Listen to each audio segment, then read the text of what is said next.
Salam sejahtera Malaysia, terima kasih kerana menonton video-video dalam channel ini. Sebelum kita mula, jangan lupa untuk tekan tombol subscribe, share, like dan komen. Let's go! Salam sejahtera dan selamat malam kepada seluruh rakyat Malaysia. Berita panas hari ini dipetik dari BH Online bertajuk Ismail Sabri sah tidak pertahan jawatan. Berita penuh. Bekas Perdana Menteri Datuk Seri Ismail Sabri Yaakob mengesahkan beliau tidak akan mempertahankan jawatan Naib Presiden UMNO melalui pemilihan bulan depan. Ismail Sabri berkata, sehingga kini beliau belum menghantar borang pencalonannya bagi merebut jawatan yang disandangnya sejak 2018 itu. Betul, tidak bertahan. Tutup pencalonan jam 5 petang ini, saya masih belum hantar katanya kepada BH di sini.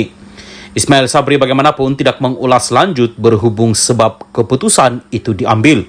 Pencalonan bagi merebut semua jawatan dalam UMNO kecuali Presiden dan Timbalan Presiden yang dibuka sejak 1 Februari lalu melabuhkan tirainya jam 5 petang hari ini. Sehingga kini, 8 pemimpin parti sudah menyerahkan borang pencalonan mereka untuk bertanding jawatan itu, termasuk 2 penyandangnya, Datuk Seri Mohamad Khalid Nordin dan Datuk Seri Madzir Khalid. Sementara 6 pemimpin lain yang bertanding untuk jawatan itu ialah Menteri Besar Pahang, Datuk Seri Wan Rosli Wan Ismail, Setiausaha Agung Barisan Nasional BN yang juga Menteri Luar Negeri, Datuk Seri Zamri Abdul Kadir. Bekas Menteri Besar Johor yang juga Ahli Parlimen Simpang Renggam, Datuk Hasni Muhammad, Ahli Majlis Kerja Tertinggi MKT, Datuk Seri Rezal Marikan Naina Marikan, dan Ahli Parlimen Titi Wangsa Datuk Seri Johari Abdul Ghani. Menteri dalam Jabatan Perdana Menteri, Undang-Undang dan Pembaharuan Institusi Azlina Othman Said pula menjadi calon wanita tunggal yang mencabar jawatan nombor 3 parti itu. Terdahulu PAU 2022 meluluskan usul supaya 2 jawatan tertinggi parti itu iaitu Presiden dan Timbalan Presiden tidak dipertandingkan dalam pemilihan parti kelak. Mesyuarat perwakilan dan pemilihan jawatan kuasa UMNO bahagian bersama pemilihan ahli MKT UMNO akan diadakan serentak di seluruh negara pada 18 Mac depan. UMNO pertama kali menangguhkan pemilihannya yang sepatutnya diadakan pada 2021 sehingga tempoh 18 bulan berakhir Disember 2022. Namun pada akhir tahun lalu, UMNO memindah pasal 10.16 perlembagaannya dan membenarkan penangguhan sekali lagi pemilihannya itu 6 bulan selepas pilihan raya peringkat Dewan Rakyat. Tarikh akhir pemilihan UMNO terkini adalah pada 19 Mei ini. Salam sejahtera dan selamat petang kepada seluruh rakyat Malaysia dan pendengar Salam Perpaduan. Berita panas hari ini dipetik daripada Sinar Harian bertajuk 2 pemimpin UMNO kinabatangan umum keluar parti sokong Haji G. Berita penuh. 2 pemimpin UMNO bahagian kinabatangan mengisytiharkan keluar parti dan mengumumkan akan menyertai Parti Gagasan Rakyat Sabah Gagasan Rakyat.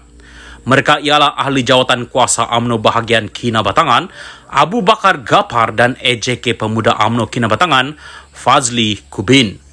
Menurut Abu Bakar, tindakan itu dibuat tanpa paksaan dan menyokong penuh kepimpinan Datuk Seri Haji Jinor sebagai Ketua Menteri Sabah. Sudah sampai masanya saya bersama-sama kepimpinan parti tempatan yang inginkan satu perubahan yang besar. Ini adalah dibuat atas dasar rela hati, tanpa paksaan, dan saya menyatakan menyokong penuh kepada Datuk Seri Haji Jinor, Ketua Menteri Sabah, katanya pada sidang media di Tuaran pada Sabtu. Dalam perkembangan lain, Abu Bakar berkata sokongan anak muda terhadap UMNO di negeri itu dilihat semakin merosot, terutama di Parlimen Kinabatangan. Situasi ini katanya merupakan antara faktor lain yang mempengaruhi keputusan beliau meninggalkan UMNO. Saya melihat sangat senario politik sudah jauh berubah. Jadi sudah pasti ini akan memberikan impak kepada survival politik UMNO Barisan Nasional di negeri Sabah ini. Kita melihat sokongan anak muda sudah sekian hari kian merosot.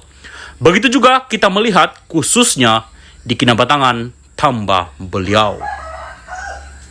Salam sejahtera dan salam perpaduan kepada seluruh rakyat Malaysia dan pendengar berita panas. Malam ini dipetik dari Malaysia Kini bertajuk Bersih kritik kurang peruntukan untuk pembangkang dalam belanjawan. Berita penuh. Bersih mengkritik kekurangan peruntukan dana kawasan untuk ahli Parlimen Pembangkang dalam pembentangan semula belanjawan 2023 semalam. Bersih mengingatkan bahawa manifesto Pakatan Harapan PH pada 2022 termaksudlah memberikan peruntukan pembangunan kawasan CDF yang saksama kepada semua ahli parlimen. Perkara ini adalah dikesali kerana Perdana Menteri Anwar Ibrahim telah terlepas peluang untuk menunjukkan sisi reformasinya dan bagaimana Malaysia Madani akan dilihat, kata jawatan kuasa pemandu Badan Pemantau Pilihan Raya itu dalam satu kenyataan hari ini. Justru tambah Bersih, sudah tiba masanya untuk kerajaan dan pembangkang duduk bersama untuk merundingkan undang-undang untuk menyediakan CDF yang saksama. Bersih menyatakan Perikatan Nasional PN dengan 74 ahli parlimen mewakili kira-kira 30%, 4,666,529 pengundi pada pilihan raya umum ke-15 dan dengan ketiadaan CDF adalah sama dengan tidak menghormati pilihan pengundi dan hak untuk mengundi wakil pilihan mereka. CDF diperlukan oleh MP untuk berkhidmat kepada rakyat di kawasan mereka dengan lebih baik dengan menampung sebarang keperluan pembangunan yang tidak termasuk dalam program kerajaan, persekutuan atau negeri. CDF juga melingkupi sedikit peruntukan untuk kos pengoperasian pusat hikmat rakyat, katanya. Semalam, ahli Parlimen PN Syahidan Kasim Arau dan Wan Ahmad Faisal Wan Ahmad Kamal Machang mengkritik kerajaan kerana tidak memperuntukkan sebarang dana kawasan kepada ahli Parlimen Pembangkang. Bersih menyatakan bahawa menafikan CDF kepada pembangkang telah lama menjadi taktik oleh kerajaan untuk menghukum pembangkang bertujuan untuk menimbulkan rasa tidak puas hati di kalangan pengundi terhadap wakil pembangkang. Apabila ini berlaku, katanya, dana yang diperuntukkan kerajaan sebaliknya disalurkan kepada penyelaras daripada kalangan parti kerajaan untuk meraih sokongan. Taktik sebegini telah digunakan sebelum ini untuk menggoda wakil rakyat, pembangkang melompat dan penjajaran semula parti-parti sebagaimana yang kita lihat pasca kejatuhan BN selepas 9 Mei 2018 sehinggalah tanda tangan MOU antara Kerajaan Ismail Sabri dan PH pada 13 September 2021. Malah keadaan ini masih berterusan di Sabah. Sesiapapun yang benar-benar membenci langkah Sheraton, mereka sepatutnya membenci diskriminasi peruntukan CDF terhadap pembangkang, bukan menjerit ketika menjadi mangsa tetapi kemudiannya melakukan perkara yang sama apabila berkuasa, katanya. Menafikan pembangkang, CDF juga boleh menjadi taktik makan diri semasa pilihan raya negeri akan datang, kata Bersih lagi. Kami berharap kerajaan Anwar lebih berhikmah untuk tidak meneruskan amalan keji, tidak demokratik dan pendek akal ini, katanya.